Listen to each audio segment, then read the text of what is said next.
GS for all के Lucent की इस कक्षा में आपका स्वागत है। आइए हम नए चैप्टर को शुरू करें। आज सिंधु घाटी सभ्यता यानी इंडस वैली सिविलाइजेशन को आज हम देखेंगे। इससे बहुत प्रमुख तथ्य जो एग्जाम में पूछे जाते हैं उनसे हम लोग परिचय लेते हैं। और जैसा कि लुसेंट में दिया गया है शीर्षक सिंधु घाटी सभ्यता, तो सिंधु सभ्यता भी कहते हैं, इसको इंडस वैली सिविलाइजेशन भी कहते हैं और इसको मेलुहा सभ्यता भी कहा जाता है।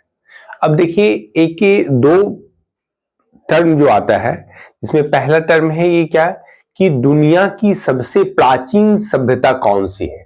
तो पहले हम जानते हैं कि दुनिया की सबसे प्राचीन सभ्यता मेसोपोटामिया की सभ्यता है। तो मेसोपोटामिया वर्तमान में इराक को कहते हैं और आप जैसा कि जानते हैं कि इराक के दजला और फुरात नदी के निकट में बगदाद शहर है और बगदाद शहर से ही ये जो सभ्यता का संबंध है मेसोपोटामिया की सभ्यता। तो मेसोपोटामिया की सभ्यता दुनिया की सबसे प्राचीन सभ्यता के रूप में जानी जाती है। और यदि ये प्रश्न करें कि दुनिया की सबसे विकसित सभ्यता कौन है, तो वो है हड़प्पा सभ्यता, जो जिसके बारे में हम लोग पढ़ेंगे। तो यहां ध्यान रखना है। अब देखिए क्या, अब जैसे कि कल की कक्षा में पढ़े थे कि इतिहास को हम लोग तीन भाग में, प्री हिस्ट्री, प्रोटो हिस्ट्री और हिस्ट्री, तीन भाग में बांट के हम लोग जाने थे। अब देखिए क्या है, सिंधु घाटी सभ्यता को आद्य ऐतिहासिक सभ्यता भी कहा जाता है, यानी इसको आद्य इतिहास में रखते हैं। प्रोटो हिस्टोरिक एज के अंतर्गत आता है। इसको कांस्य सभ्यता यानी ब्रॉन्ज एज भी कहा जाता है। आपने 5000 बीसी के आसपास, यानी 3000 तक आपने देखा था क्या पिछली कक्षा में, ताम्र पाषाणिक संस्कृति आई। मतलब सबसे पहले तांबा धातु की खोज हुई, यानी कॉपर सबसे पहले मिला था और कॉपर में ही टीन को मिलाकर कांसा बनाया गया। तो जिसके कारण ये जो सभ्यता थी उसको कांस्य युगीन सभ्यता या कांस्य सभ्यता कहते हैं, यानी ब्रॉन्ज एज, या इसको चैल्कोलिथिक एज भी कहा जाता है। अब आइए देखिए, तो यहाँ के मुख्य निवासी जो थे वो क्या कहते हैं, द्रविड़ या भूमध्य सागरीय कहलाते हैं। तो दक्षिण भारत में, जैसा कि कई विदेशी इतिहासकारों ने कहा क्या कि भारत की जो सभ्यता थी इसमें मूल निवासी जो थे वो द्रविड़ थे और द्रविड़ को आर्यों के आने के बाद दक्षिण की ओर खदेड़ दिया गया, जो कि भारतीय इतिहासकार जैसे अमलानंद घोष ने इसकी आलोचना की है। तो आइए यहां देखें क्या, तो मुख्य निवासी कौन थे, द्रविड़ थे। और द्रविड़ आप देखिए क्या निग्रोइड से संबंधित है, मतलब उनके घुंघरेले चूल और वर्ण जो होते हैं वो काले होते हैं, तो इनको द्रविड़ कहा गया।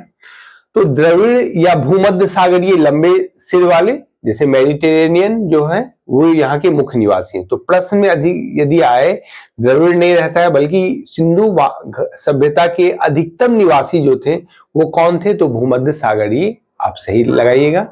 और ऐसे कहा जाता है कि सिंधु घाटी सभ्यता में मिश्रित प्रजाति के लोग रहते थे, मतलब बहुत सी प्रजाति का यहाँ सम्मिश्रण था। तो आइए देखिए यहाँ पर, तो 1924 में आर्कियोलॉजिकल सर्वे ऑफ इंडिया यानी ASI के महानिदेशक सर जॉन मार्शल ने सिंधु घाटी सभ्यता के पता चलने की विधिवत घोषणा की थी। ध्यान रखिएगा इसको कि किसने घोषणा की थी, सर जॉन मार्शल ने।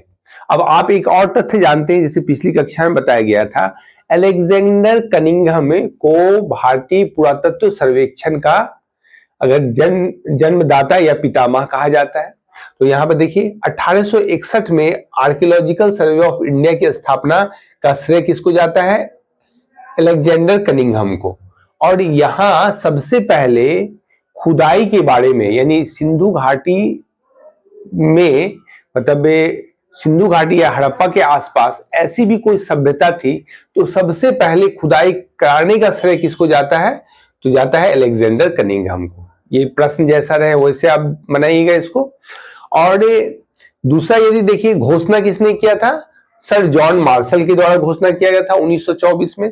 और एक और तथ्य इसी से संबंधित आता है कि सिंधु घाटी सभ्यता के पहले भारतीय उत्खननकर्ता कौन थे, या ऐसे उत्खनन करने वाले कौन थे, तो उनका नाम आता है दयाराम साहनी। दयाराम साहनी ने सिंधु घाटी सभ्यता की खोज 1921 में की थी और इसके कारण इनको प्रथम उत्खननकर्ता के रूप में भी जाना जाता है। C14 के द्वारा प्राचीन चीजों के तिथि का निर्धारण किया जाता है।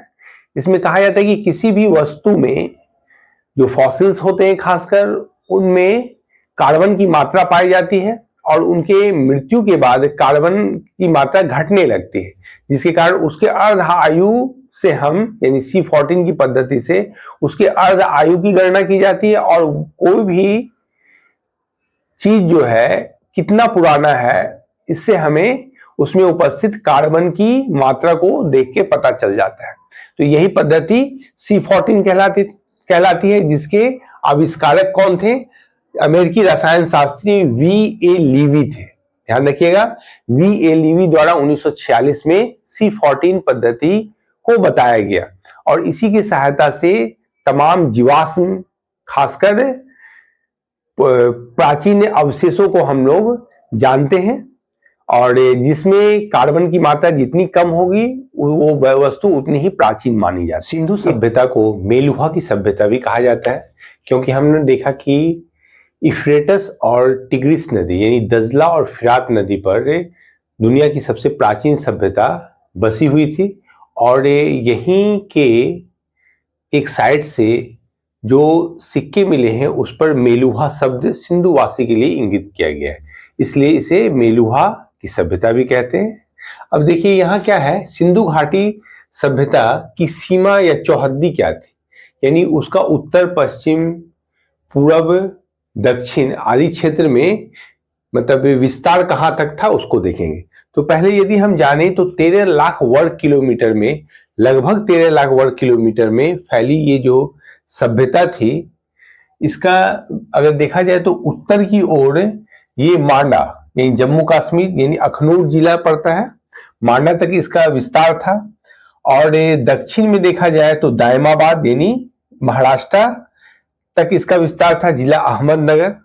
और पश्चिम की ओर तो पाकिस्तान, ये क्षेत्र सुख्ता जेंडोर जो पड़ता है पाकिस्तान में है। उत्तर की ओर यदि हम देखें तो अखनूर, पूरब की ओर आलमगीरपुर जिला मेरठ और दक्षिण की ओर दायमाबाद और पश्चिम की ओर सुख्ता जेंडोर।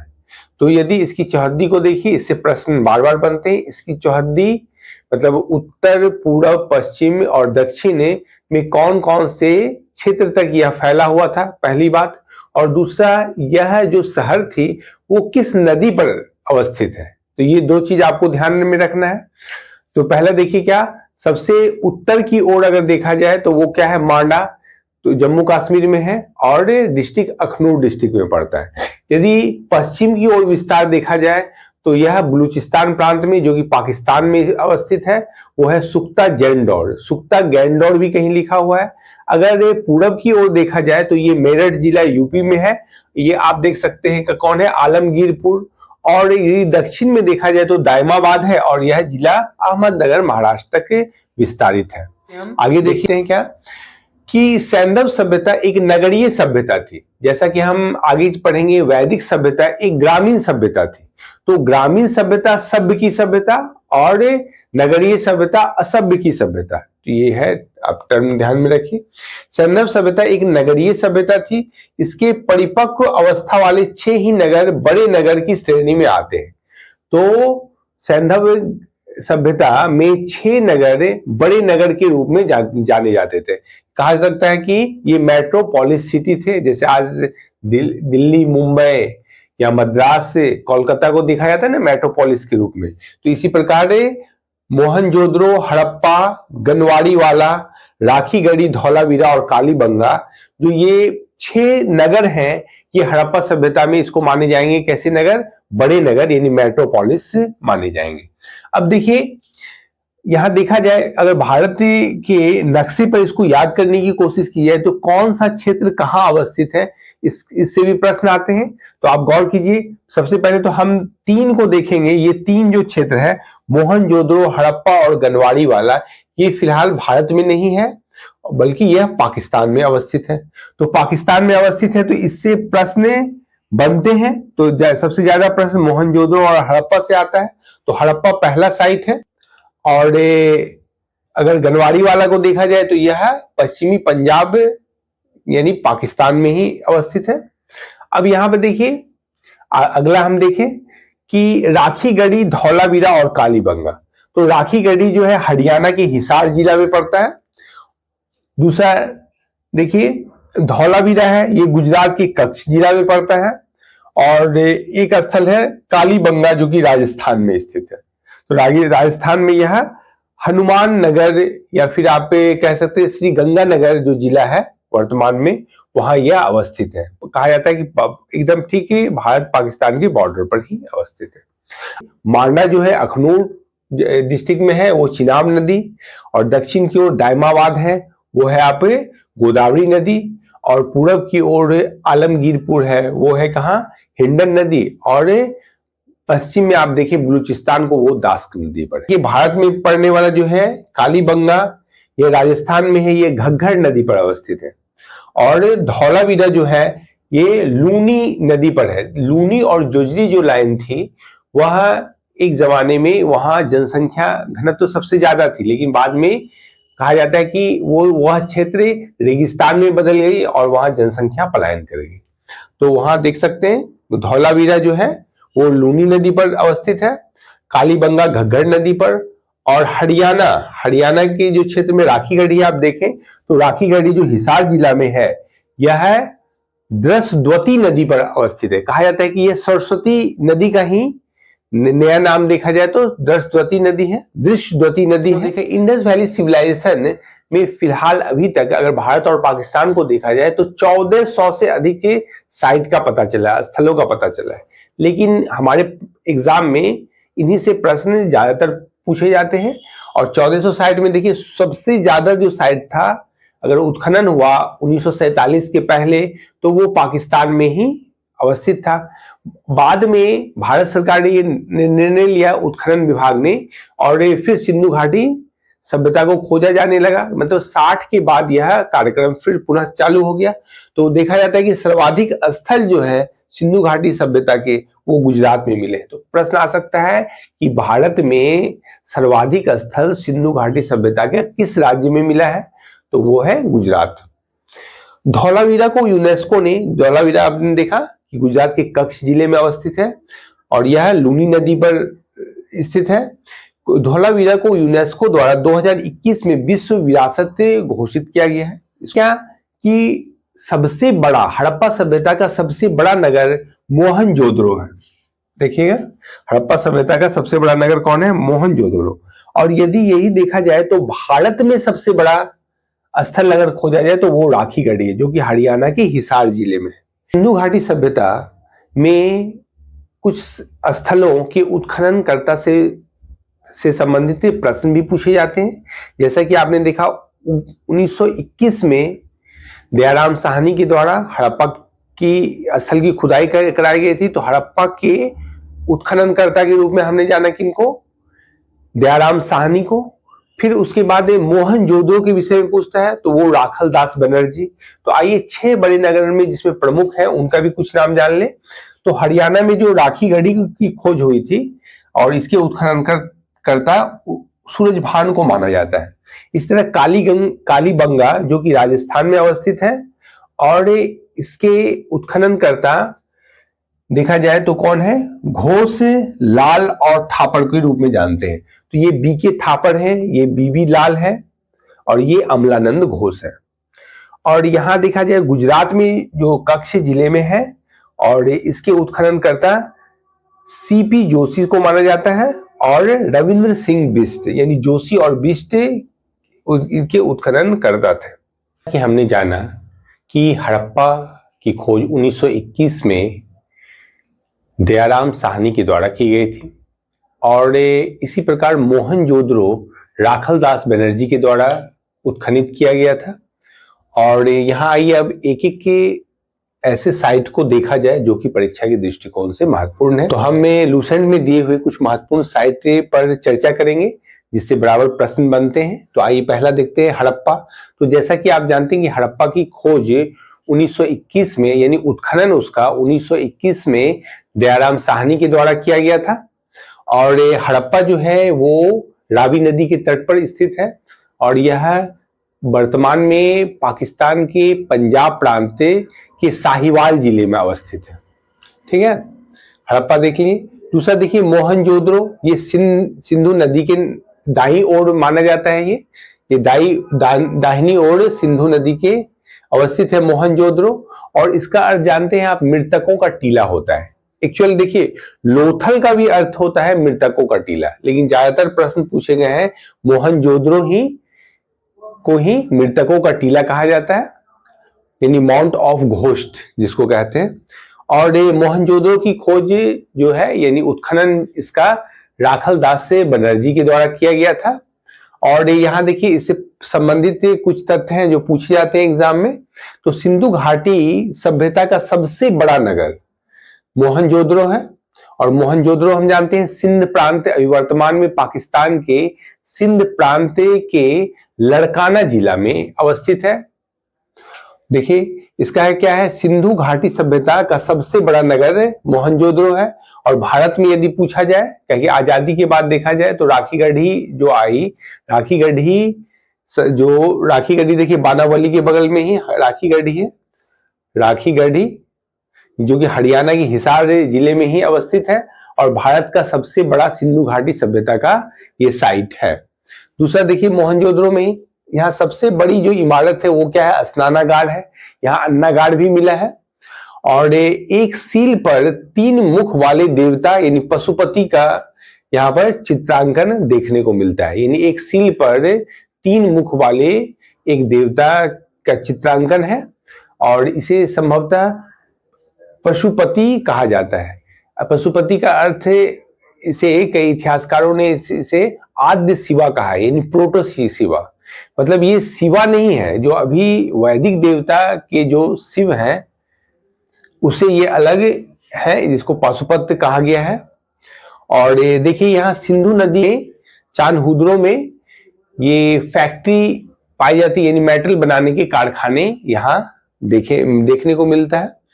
और यह भी पाकिस्तान में ही अवस्थित है। आगे देखिए सुरकोतादा, अगर चांदहुदर की खोजकर्ता के रूप में देखा जाता है तो एनजी मजूमदार को मानते हैं चांदहुदर के उत्खनन करता।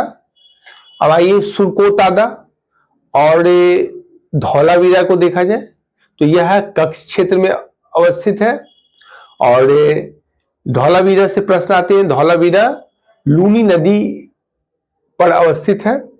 और देखिए लोथल है, ये भी गुजरात में है। ये सुरकोतादा, धौलावीरा, रंगपुर और लोथल ये सभी गुजरात क्षेत्र में अवस्थित है।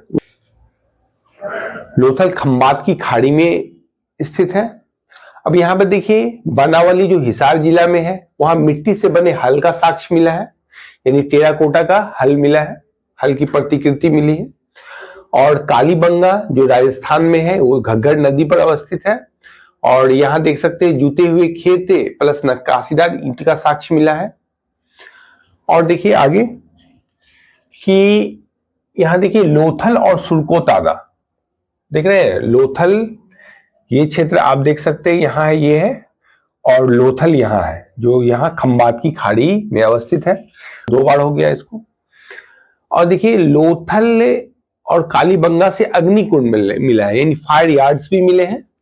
और लोथल और चांदहुदरो से मन के बनाने के कारखाने मिले हैं। तो हम देखें ज्यादातर प्रश्न लोथल से गिरते हैं। तो देखिए लोथल में क्या है, घर के दरवाजे एवं खिड़की आगे की ओर ना खुलकर पीछे की ओर खुलते हैं। चावल के दाने का साक्ष्य मिला है, साथ साथ चावल का पहला साक्ष्य भी लोथल से मिला है। लोथल से बंदरगाह के भी साक्ष्य मिले हैं, ये डॉकयार्ड के। और लोथल से अग्निकुंड का भी साक्ष्य मिला है। और लोथल से ही मन के बनाने के कारखाने, इन कार्लिनियल बनाने के कारखाने लोथल से ही मिले हैं। अब देखिए चावल के दाने आपको रंगपुर से भी मिले हैं। बंदरगाह यदि देखा जाए तो सुरकोतादा से भी मिले हैं। देखिए यहाँ सुरकोतादा है, सुरकोतादा आप पे देख सकते हैं ये कक्ष के क्षेत्र में। और अग्निकुंड जो है, कालीबंगा, लोथल और सुरकोतादा यहां से घोड़े के अस्थिपंजर मिले हैं। ज्यादातर प्रश्न आते हैं कि सुरकोतादा से घोड़े के अस्थिपंजर मिले। मोहनजोदड़ो और हड़प्पा, जैसा कि आपने देखा कि सिंधु घाटी सभ्यता के सबसे बड़े नगर मोहनजोदड़ो है और हड़प्पा भी एक 6 प्रमुख शहरों में से है। तो मोहनजोदड़ो और हड़प्पा को पिगट नामक के इतिहासकार ने इसे जुड़वा राजधानी कहा है। जैसे मोहनजोदड़ो में कुछ तथ्यों को आपने देखा था, जैसे सबसे बड़ी इमारत के रूप में स्नानागार थी। तो इसी प्रकार देखिए कांस्य की नर्तकी का मूर्ति भी यहाँ से मोहनजोदड़ो से मिला हुआ है, जिसको डांसिंग डॉल ऑफ मोहनजोदाड़ो भी कहते हैं। अब देखिए हड़प्पा में मोहरों पर एक श्रृंगी पशु का अंकन मिलता है। इसको यूनिकॉर्न के रूप में जानते हैं। एक श्रृंगी पशु, आयताकार मोहर में गर्भ से निकला पौधा दिखाया गया है। एक आयता देखिए हड़प्पा सभ्यता में चौकोर, गोलाकार, बेलनाकार, आयताकार कई प्रकार के शैलखड़ी से बने हुए मोहर मिले हैं, जिसमें से आयताकार मोहर जो है उस पर एक एक गर्भ से निकला पौधा दिखाया गया है। अब देखिए उर्वरा की देवी यानी धरती को मानकर उसकी पूजा करते थे। यहाँ मातृ देवी की ज्यादा पूजा होती थी, ऐसा प्रतीत होता है। एक्चुअल जितने भी साक्ष्य हैं वो पुरातात्विक साक्ष्य हैं, किसी प्रकार के साहित्यिक के स्रोत नहीं मिलने के कारण या वहां की लिपि को नहीं पढ़े जाने के कारण इस पर हमें 100% ऐसी ही बात थी ऐसा कहना संभव नहीं है। लेकिन जो तथ्य है उसी को ध्यान में रखिए। वृक्ष पूजा एवं शिव की पूजा प्रचलित थी, जैसा कि भारत में आज भी देखा जा सकता है वृक्ष पूजा और शिव की पूजा। और स्वास्तिक चिन्ह हड़प्पा सभ्यता की ही देन है। देखिए स्वास्तिक का चिन्ह ऐसे होता है, और स्वास्तिक की चिन्ह वैदिक के आर्यों ने भी इसको अपनाया था। इसी के आधार पर कई इतिहासकार कहते हैं कि हड़प्पा सभ्यता भारतीय लोगों की ही सभ्यता थी और वैदिक सभ्यता भी साथ ही भारतीय की ही सभ्यता थी, ये विदेश से नहीं आए थे। मंदिरों के अवशेष किसी भी नगर में नहीं मिले, तो ये ध्यान रखना है कि मंदिर के अवशेष हड़प्पा सभ्यता की किसी भी साइट से नहीं मिला है। अब देखिए यहाँ हड़प्पा वासियों का मुख्य फसल जो था वो गेहूं और जौ था। मिठास के लिए शहद का उपयोग करते थे, यानी हनी का ही इस्तेमाल होता था। और तौल की इकाई थी, सोने के अनुपात में तौल की इकाई थी। आज भी देखिए भारत में मतलब ब्रिटिश काल में भी प्रचलित थी और अभी तक प्रचलित रहा है। जैसे 1 रुपया जो होता है वो 16 आने का होता है, जैसे 4 आना, 8 आना, 12 आना और फिर 16 आना। जैसे आप लोकोक्ति में भी कहते हुए सुने होंगे, ये बात 16 आने सच है, मतलब 100%, मतलब 100% जो है 16 के अनुपात में चलता था। तौल की इकाई भी 16 के अनुपात में होती थी। आप इसको कोरिलेट करके समझ सकते हैं। यातायात के लिए थी देखिए 2 पहिया या 4 पहिए बैलगाड़ी या भैंसा गाड़ी का उपयोग होता था। और लिपि जैसी थी भाव चित्रात्मक लिपि थी, मतलब कहा जाता है कि यह बाएं से दाएं पहली पंक्ति और ज्यादा पंक्ति होने पर दाएं से बाएं फिर लिखी जाती थी।